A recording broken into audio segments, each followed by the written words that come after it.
So Daniel Restrepo from UT Austin is going to speak about the isoperimetric problem for phase transitions. Daniel. Thank you, Diego. So hi, everybody. Thank you for coming to my presentation. So I'm going to talk about, as Diego said, the isoperimetric problem for phase transitions. This is a joint work with my advisor, Francesco Maggi from UT Austin. Well, so for starting, let me give you a little bit of context for the people that doesn't know the approximation to sets of finite perimeter via phase transitions. So this has a physical motivation that comes from thermodynamics. That basically it is related with something called the Gibbs potential that measures the maximum reversibility of a fluid that goes from between two states, let's say solid to liquid, liquid to gaseous. And this potential basically, or the mathematical framing for this is to minimize a potential, this one in here, with respect to a mass constraint. So this is a prototypical instance of the potential in physics. However, we in mathematics use the Gibbs potential as a double well potential, like in here. It's basically a function that has two strict minimizers. And the issue here then is to minimize W of U over a container such that the total mass is preserved, let's say, is 1. However, when we are doing this, basically we have the container omega.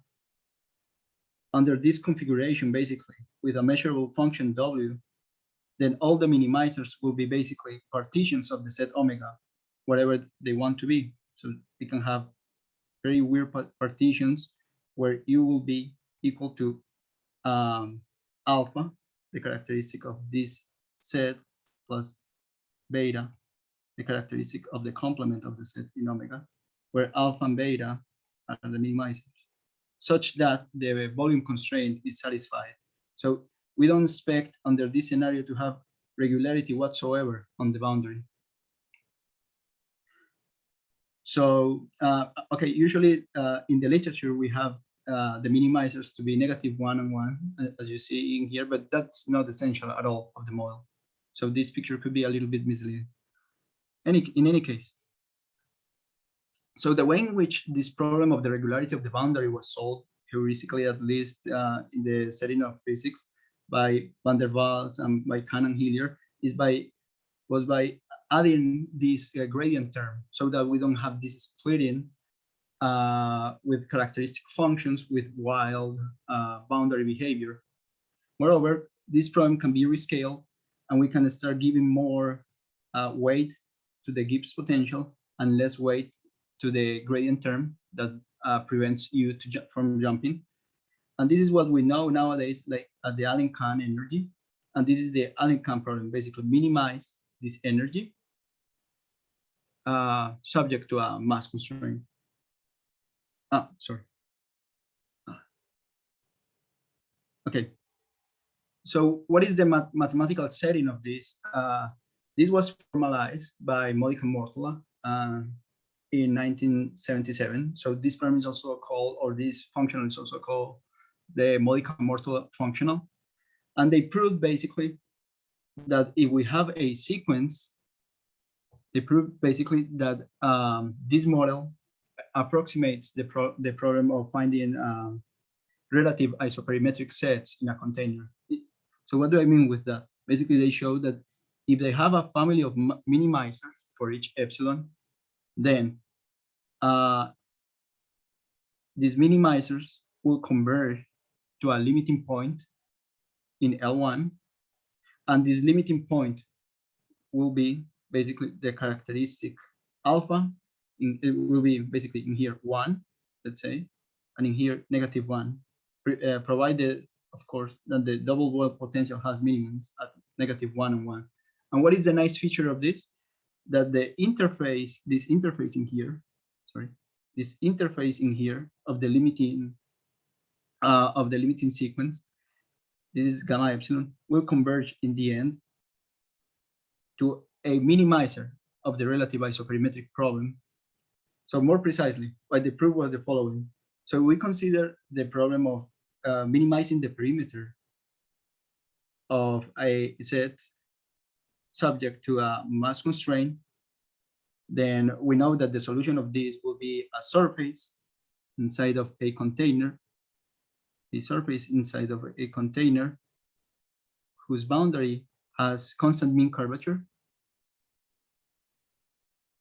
And so given any solution of this problem, because we can have many, we can have this one, depending on the mass, we can have things like this. The problem is not well posed in general. So they show that the minimizers of the Allen-Cahn energy, when you take epsilon going to 0, basically, these minimizers, the energy of these minimizers converge to the energy of the relative isoperimetric problem. This is called gamma convergence, basically. The minimizers of the auxiliary problems, of the epsilon problems, converge to a minimizer of the limiting problem. All right. And why is this true in general? What do you expect that from minimizers of the Allen-Cahn energy? Basically, from the Allen-Cahn energy that you have this gradient and this Gibbs potential, you can use these two terms to dominate this expression by means of Young's inequality. And then from here, a key quantity appears into the problem that is basically the derivative of the primitive, the gradient of the primitive of a square root of W. And then we show from here that if this energy is bounded, then these functions over here are bounded in VB. So we have a sequence that is bounded in the set of functions of bounded variation. And then because of Relich's theorem in the context of VB functions, we have a limit in L1, basically. So all in all, this combined with Patou's lemma that implies that the Gibbs potential of the limiting function will be 0 in the end, because remember that we had a 1 over epsilon here that we're putting in there. Then you have, the limiting function has to have the behavior that I told before. And yeah, basically we have something that is a step function.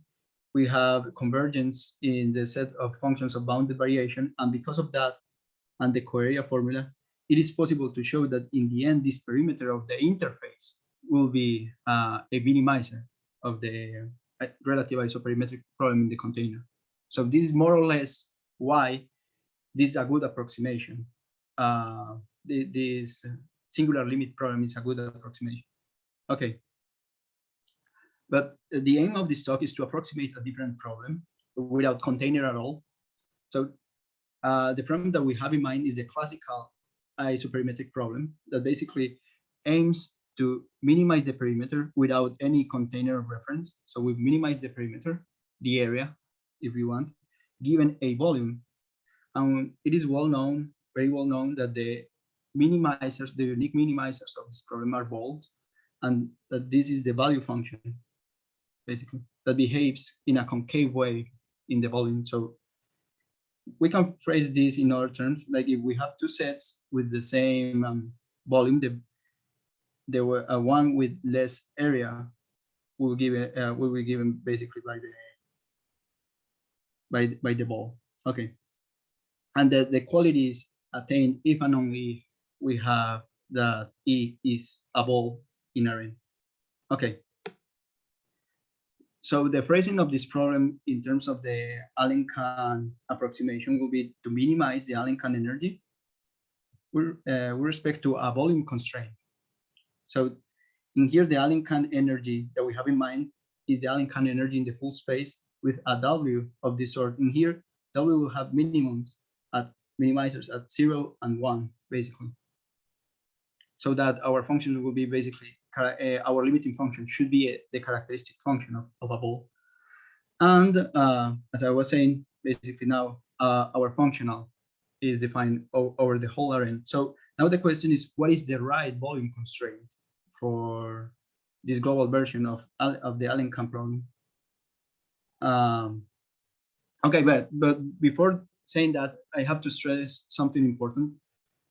The main idea of this approximation, or the target of the result of Professor Maggi and myself, is to obtain obtain a result along these lines. And this result that you see over here is basically the sharp version of the isoperimetric inequality. I already told you that this quantity in here is non-negative and is zero if and only if this is zero, if and only if E is a ball. But now I want to ask the following: if E is not a ball, but this is almost zero, how far is E from being a ball? So this kind of results that tells you how far are you from being a minimizer, depending on what is your energy, are called global stability properties or fine stability properties. And in this case, the result for the isoperimetric problem was proven by Fusco, Maggi, and Pratelli in 2008, and they showed that basically what prevents you from being an isoperimetric set is basically a quadratic lower bound that tells how far are you from being a ball. So this is the result basically. And if you are almost isoperimetric, then you are quadratically close from being a ball. And why quadratic? This is the main point in here. I want to motivate this using a simple example in Rn. Imagine that we have, for instance, a strictly convex function in Rn, a C2 function, and we pick the unique minimizer of this strictly convex function. So if we apply in here the Taylor's theorem around this point, we know that this term will vanish because this is a critical point. This is zero. And we obtain this for y close enough. And therefore, since J is strictly convex, we'll get a estimate of this sort. So that's why we usually expect quadratic estimates surrounding the minimizers, at least when the functional has enough regularity. Okay.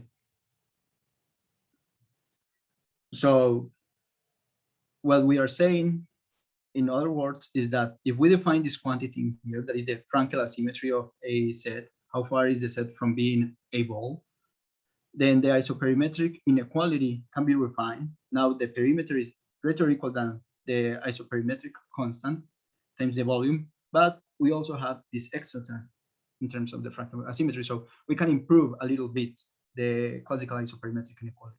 Okay. So let's go back to the Alenkant approximation, and let's do again the Young's inequality. If we do it, we realize that if we want to bound from below this phi, that remember phi is the primitive of the square root of w, the only option that we have is to apply the BB, so the BB Sobolev inequality that relates BB with Lm prime, where m prime is the Helder conjugate of the dimension. So this shows that basically the only option to bound from below this, or the natural option better, is pi raised to this silly power, but that comes basically from the Sobolev embedding. So this will be V. And the issue is that if we don't pick this volume constraint, the problem will may be trivial, basically, because if we pick the more natural one, that would be like basically being U, asking you to have a significant volume, then we can show that the infimum of our problem would be zero by a series of rescalings. So the problem makes sense as long as we put something with the right decay in here. And in this case, will be a function of this with this asymptotic behavior at infinity. Okay, at zero, nearby zero. So, okay. So as I was saying before, our target is to obtain a global stability property, like in the case of the isoperimetric problem. So a property of that sort will read as follows, basically. If we have a function, its Alenkant energy will differ by the infimum, by at least by a quantity that controls how far is this function from being one minimizer. So this is in terms of the same quadratic estimate that I told you before for the isoperimetric constant global stability property for the Allen-Kahn problem. So before telling you what is the right shape of this estimate, I have to tell you first which are the minimizers of our problem and what is the suitable notion of distance that we're going to use. And most importantly, the most important thing is that we want to obtain this constant independent of epsilon and this distance so that we can recover the result by Fusco, Maggi, and Fratelli as epsilon goes to 0. So now for the rest of the talk, I'm going to tell you basically which are the main features of the minimizers of this problem, and basically how can we expect to have a result of this sort. So first of all, let me tell you that our problem has this natural rescaling. Basically, we can trade volume and the epsilon parameter by rescaling it, like you can see in here, basically putting everything in the epsilon parameter. Now the volume and setting the volume equal to 1. And now we have the concave power in M. So this approaches asymptotically the isoperimetric value function. And indeed, basically, we show that the this value function approaches the isoperimetric constant by a factor of 2, up to a factor of 2. Okay. And we also show the existence and uniqueness of minimizers. So this problem has all the minimizers have the following feature. So we have a common radial profile, zeta epsilon m, where the radial profile resembles this function that you can see here below, has exponential tails, approaches exponentially to 1 on top, according to these two estimates. And any function has to be either this radial function has to have this radial profile, or will be a translation, because our problem is translation invariant. So these are all the families of minimizers. And of course, given this structure that I'm showing you here, these minimizers converge trivially in any LP norm to the characteristic of a ball with the right volume. Okay. Now, our problem satisfies the following Euler-Lagrange equation. When you derive the energy, keeping in mind the volume constraint, we obtain this series of Lagrange multipliers. This series of Lagrange multipliers that are, morally speaking, corresponds to the mean curvature of these minimizers. And they have the following asymptotic expansion. As it is well known, the Lagrange multipliers are basically the derivative of the value function with respect to the volume. And in here we have that asymptotically, this goes to 2 times the mean curvature of a sphere with volume n plus a term of order epsilon. And we also obtain up to a second order expansion for the energy. We can show also like a second order gamma convergence of our minimizers. Okay. So let me tell you a little bit what is the more about the asymptotic profile and the second order expansion. So we want to show how a solution of Allen-Kahn is detaching from the interface. The interface in this case, when the sets on both sides are either when u epsilon is 1 or u epsilon is -1, have the behavior of a hyperbolic tangent. And that is the case also in our problem. In our problem, if we rescale our function, our radial profile, surrounding the interface, we obtain in the limit a ODE of this sort that you can see here. And this ODE, morally speaking, or at least when WT is t squared times 1 minus t squared, corresponds to the classical hyperbolic tangent.